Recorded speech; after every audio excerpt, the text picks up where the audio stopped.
back to the Board Game Captain. I'm the Board Game Captain. I'm Lynn. And today we're going to be reviewing and talking about To Escape, You Must First Break In Alcatraz. So this is part of a new escape room series of games by PlayMonster. And first things first, I want to thank PlayMonster for sending us this review copy to play around with and do some content with. Before we get started on the review, I do want to say that if you're in a position to and would like to help out the channel, you can join my Patreon. There's a link in the description below. There you can get access to early videos, behind the scenes videos, and even the ability to request the review and tutorials for your favorite classic games. Or if you would like to buy some cool gamer gear merch, we have a link to our Teespring store down below where there's lots of shirts and coffee mugs in tons of different colors available for you to buy. Link in the description below. So now, again, this is a new series of escape room games. They're working on the To Escape, You Must First Break In. I would shorten it to just break in. Do you think it's just break in? Break in Alcatraz? Break into Alcatraz. No, there's no two. I know there's no two, but if I was talking to someone about it, I would say break into Alcatraz. Okay. Well, break in Alcatraz, I think is probably... Yeah, I was going to say the To Escape, You Must First is very small. So it's probably just break in Alcatraz. Yeah. So, okay. First things first. This is the second game that we have received a review copy of from PlayMonster. The first one was the game, The Island of El Dorado. Now, the reason I'm mentioning this is I know some of our viewers get a little upset watching negative reviews, and it's going to be a little hard to hide. We're not going to be just tearing this one apart, mind you, but we are going to have some negative stuff we need to talk about, and an above average amount of negative stuff, more than usual. So if you would prefer to watch a more positive review about one of PlayMonster's games, I'm going to put the card up above. You can click over and watch our Alex and my review that we did of The Island of El Dorado, because that was much more positive than this review is going to be. All right, so it says ages 10 and up, 2 hours, 1 to 6 players. So we'll start there as normal. Now, what do you think of the 10 and up? I think it's a bit low. Yeah, I was going to say also, actually... Maybe 12. Maybe even higher. Yeah, a smart 12-year-old. Yeah, so this is a smart 12-year-old who is okay with being bored. Whoa. there's some difficult puzzles in here is what we're getting at in regard to the 10 and up being a bit of an underestimate. There's some puzzles in here that I think a 10-year-old might find a bit difficult and frustrating. So yeah, a higher estimate might be good. 2 hours, that's about right. Yeah, I think it took us a little bit over 2 hours. I mean, we weren't really keeping track. No, but it was around that. It felt like it was around that. It was roundabouts 2 hours, give or take. And as the 1 to 6 players, now, of course, like all escape room games, everyone is playing cooperatively. So yeah, you could play it one player. I wouldn't recommend it. No. All these escape room games, all of them require lots of different viewpoints to play more quickly, because some puzzles that are difficult for you are going to be easy for someone else. We played it at 3 players and found that to be a fairly good player count. I would recommend 3 or more. 3 to 6 is what I would say is optimal. I would say 3 or 4. I think 6... Too many cooks in the kitchen? Yeah, with 6 players, there's going to be at least 2 people just sitting there doing nothing. So 1 to 6 is accurate, but we're saying optimal at 3 to 4? Yeah. Okay, that's fair. All right, so let's talk a little bit about this game. So you when you set it up, you get a big closed box. It comes closed. I can try and pop it. Yeah, see if you can pop it back into the original closed box. And you get a couple of decks of cards. There's a deck of cards with just strange symbols on the back, which at first you're not going to really know what's up with that. There's also these things called answer sticks. Yeah, it is pretty easy to pop it back in its normal form. Yeah. So, you know what, pass me, now that you've done that, pass me a couple of the cards with these symbols on the backs, and then grab some of the answer sticks so we can show what we're talking about. So there's a deck of these cards here that have all these various symbols on the back, like this one with the shark fin, or this one with a wrench on it. And the thing is here is you're going to be directed to these cards by the puzzles. You start with a couple of them face up, and then you use those cards and the puzzles on them to figure out how to get the next cards and the next puzzles. Yeah, well, because like you start with this, it's obviously it's got stuff in it that we took out. Well, because we did it all. Yeah. Yeah. But like right here, you would get that card. Why don't we show that a little closer to the camera? And there's it's a little speedboat. I'm gonna show that there. Bit of a speedboat. There we go. And then there's also one on the side. On the side. So you would look around and you would get those cards and be able to read them and see those are the things you need to solve. Right. And then there's going to be puzzles on the cards that you have, and the puzzles are going to give you 3 things. They're going to give you a symbol, they're going to give you a color, and they're going to give you a number. And what you do is with those 3 things, you're able to say number, and you find the number slot. So this is slot 1, this is slot 2, this is just the starting slots. There's more slots in later stages once you start opening it. The symbol will be on the top of an answer stick. So for instance, this answer stick here, let me see if I can angle it properly, is a guitar. You see that there? That is the symbol, you'd be funny. And then the color is one of these lines on this answer stick here. As you can see, there are lines. Because what you do is, let's say it was number 1, and you were sliding, the answer was number 1, guitar, and blue. You would slide it down to the blue line, so the blue line was even with the top of the slot, and then you would see what symbol does it show you, and in this case, if that were the answer, the symbol would be a boot. So you would look for a card that had a picture of a boot on it, and then you would get the boot, and that's going to reveal the next puzzle, and at some point it's going to tell you to open up the sides of the box, and that opens up new puzzles for you to figure out and work through. And that's basically how this one works. The structure of it is literally like you pull it apart as you go, as you solve the puzzles, which first off, I usually like to start with negatives, but as we're going through this talking about it, I want to say this is one of my positives of it. I really thought the idea of it having this slowly breaking down structure was a really neat concept. Yeah, well, I think the idea was good. They tried to do something different from the other breakout room boxes. Escape room games? Yeah, escape room games. You were having trouble thinking of that. Escape room games. I just think that overall the execution was not as good as it could have been. All right, so let's discuss some reasons for this. So first off, I do want to throw out there. Now, we had an issue. I've been told, we reached out to the company through their marketing company, and we've been told that this problem is going to be fixed by the time production is out, but this problem, I still want to mention it just in case it's not fixed by the time full production goes out. Also because this felt like a metaphor for the totality of the production of this game. So we were doing one of the puzzles, and we did it what we thought was 100% right, and we got an answer, but the answer gave us the clue card. So each card will reference a hint card, a clue card, which if you're stuck, it's a bunch of like covered over with red writing, and there's a decoder, a red film decoder that you slide over it. It's not important. Oh, there it is. Here we go. You get a red film decoder. It's kind of neat. You slide it over and you can get the hints. But it kept giving us the code for the hint card. And we're like, this isn't right. It can't be right. So we went through it a couple times. We're stuck on this one for a while. Finally, we decided to do the hints, and we're like, okay, hint number 1, do A, B, and C. We did that. Hint number 2, do E, F, and G.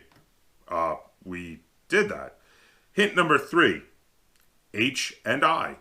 But we did H and I. Hint number 4, I'm sure you can see where this is going, J and K. And when we got to the end, when it finally told us the answer, it turns out there was a misprint on our answer stick.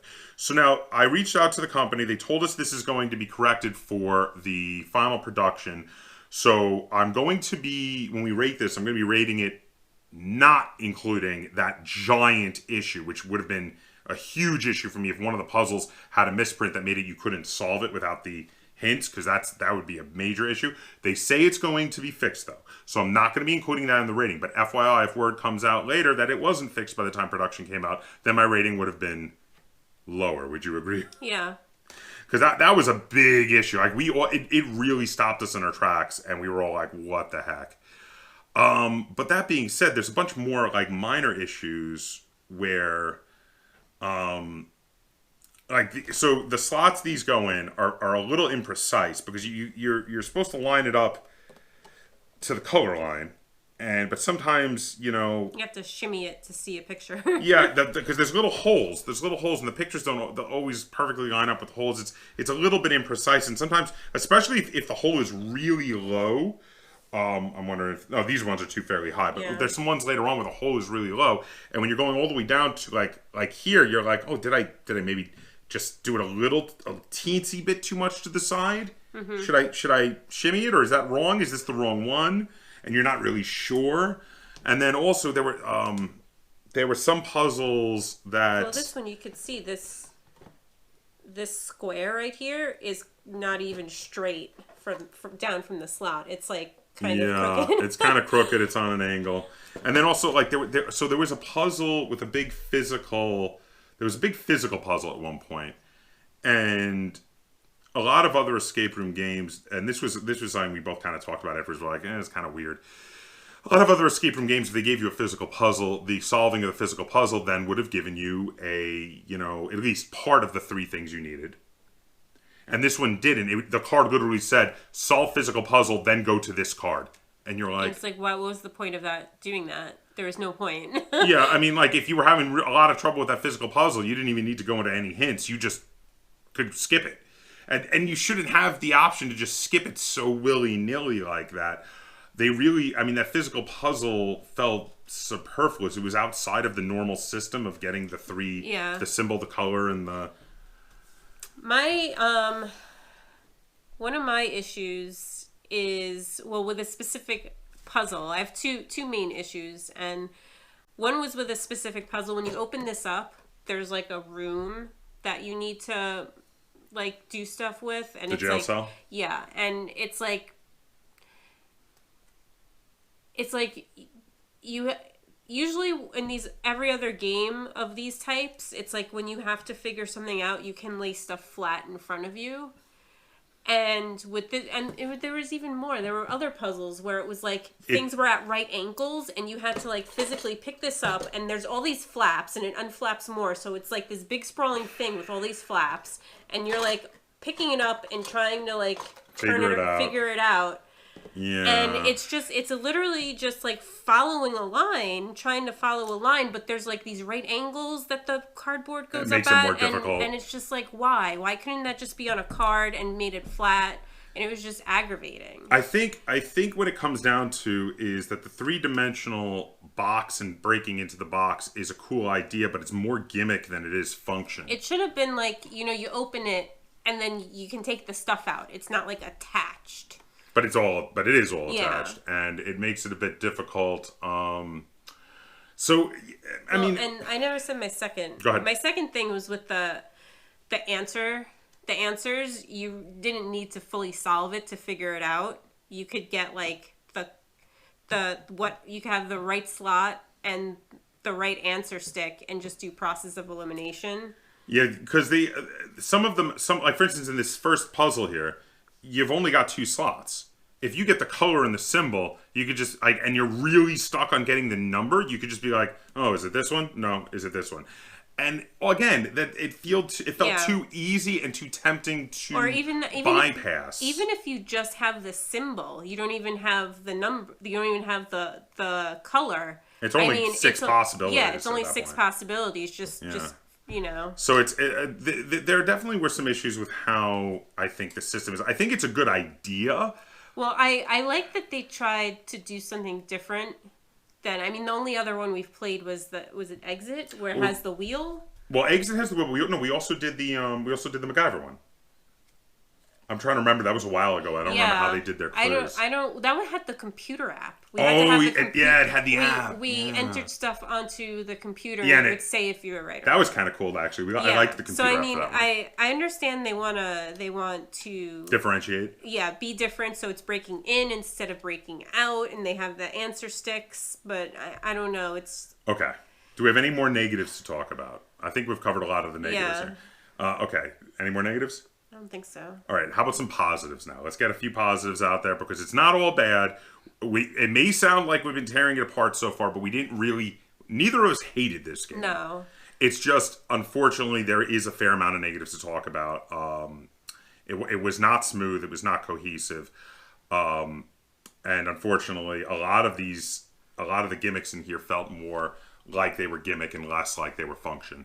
But positives. Okay, so positives. I think there were some of the puzzles were very good. Not all of them. There were some problems, but I would say there were several puzzles in here that were quite enjoyable. And when we figured it out, I had that eureka moment. I was excited. I was really happy to have the eureka moment with those puzzles. Also, there were some hidden elements in some of the pictures that, again, gave eureka moments when you're like, oh, wait a minute, I get it now.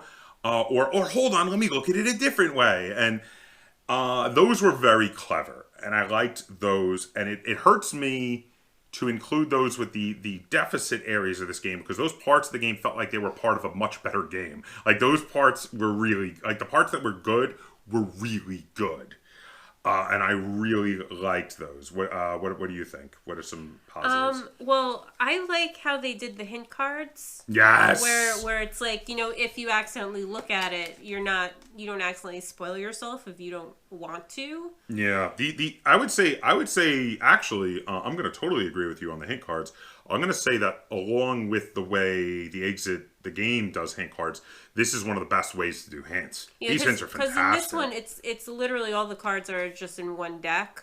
It's not like the exit ones where you break out the hint cards into their own separate decks. You're not going to just like randomly come across a hint card in that game. But in this one, you could by accident just like flip over a card and be like, oh no, that's a hint card. But it's a hint card, but it's disguised, so you don't accidentally read it because it's covered in all the red, which is really neat. So, okay. Anything else we can talk about positively? Let's bottom line it then, if not. So we've got some positives. There were some bits of this game that were really good. I felt like when it was working right, it was working like so right. Like it would just click and you'd be like, wow, this is really good. But there are other times when it's just frustrating and there were bits of it and parts of the puzzles that didn't work. It was more difficult. Some things were more difficult than they really could have been. Than they should have been. Yeah.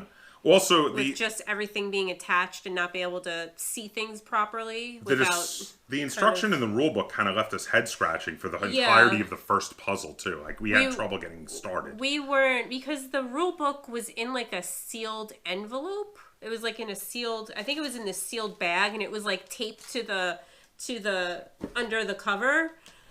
And like there was nothing saying like read this first or anything, and we were just like, we were very confused. What do we do? Like when we first opened it, it took us like a good 10 minutes just to figure out how to start. Yeah, and it was and it says like if you're having trouble, read this card, and then we read the card, and it was like a hint card for the first puzzle that we hadn't gotten yet. Yeah, and we're like, what's going on? Yeah, we thought that was the instructions, and it wasn't. So that was another issue that we definitely had. Okay, so all in all, I would say I enjoyed my experience with this game. It just, unfortunately, was not, I didn't enjoy it enough that I would want to go out of my way to play other games in this series. And that's the problem with like your first experience with a new series of games kind of turns you off to the rest of the series, and you're like, maybe I should just stick with other games. That's kind of a problem. So, I mean, bottom line, I think there were some really cool ideas here. Some of the ideas were interesting, but a lot of the ideas were very much about gimmicks. Like this whole thing about breaking into the box, when I heard it at first, I was like, this sounds awesome. But then when I played it, I was like, this is just a gimmick. They could have done this easier with flat cards. Mm-hmm. And a lot of the puzzles would have been better for it. So I had issue with that. You still could have broken into it, but it would just, instead of like a 3D... contraption, have some cards, just have like you open the box. No, there's some puzzle cards. There's some puzzle cards. Do the next puzzle. All right, so I mean there were a few unique things though. Yeah. To be fair, in the 3D nature of the inside that you couldn't have done without it being 3D. No. So there were a few things that were pretty cool. All right, I think we covered it pretty well. Do you want to rate it first or shall I? I'll go first. Go ahead. How many stars out of 10 are you going to give Break-In Alcatraz? I'm going to give it 4.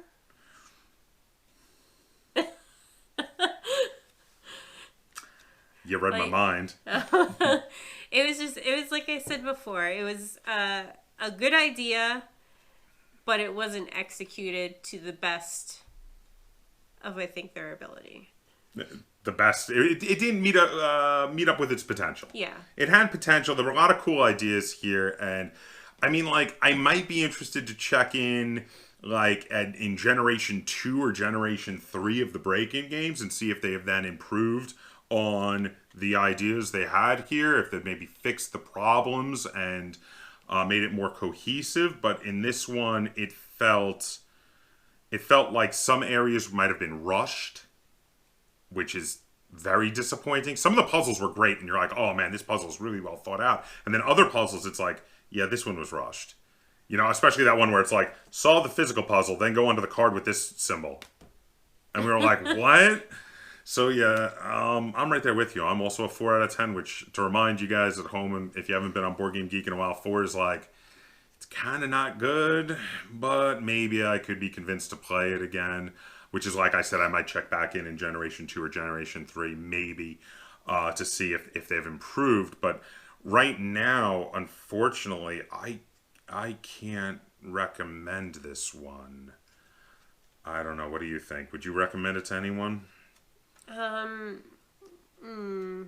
Yeah, see, here's the thing. It's just like, it was just aggravating most of the time. And it's not terrible. If you want to try it, I don't think it's terrible. It's just not really that good. And the problem is there's a lot of really good escape room games out there. And if you compare this to, say, like, we've been playing a lot of the Eggs of the Game series. If you compare this to the Eggs of the Game series, it just is not as good. It's not as, generally speaking, as cohesive as the Eggs of the Game series. That being said, my least favorite of the Eggs of the Game series did score lower than this, because there was one that I think was a bit of an aberration that I really disliked. But generally speaking, I would say this is not as good as most of the Eggs of the Game series that I've played. Yeah. This does have more of a storyline than the Exit games usually do, though. Except for the robbery one on the steamboat. Yeah, there was like a lot of reading that really didn't... It was just all flavor, which, I mean, is fine if you're into that. But it wasn't... It just seemed like a lot more story than usually these games have. All right, so again, you know what? I'm going to try to link it at the end. A much more positive review for a game from Play Monster. Check out our review and tutorial video that we shot for the island of El Dorado. I'm going to link it at the end if you want to get some, more positivity, stuff about the joy of game, because that was a really cool game. Spoiler alert. Really cool game that we rated very positively. Check that one out. If you enjoyed this review and you'd like to see us do more game reviews like this, be sure to give it a like. Share it on all forms of social media. If you haven't already, please subscribe to the Board Game Captain. That's Captain spelled with a K on YouTube. And until next time, game on.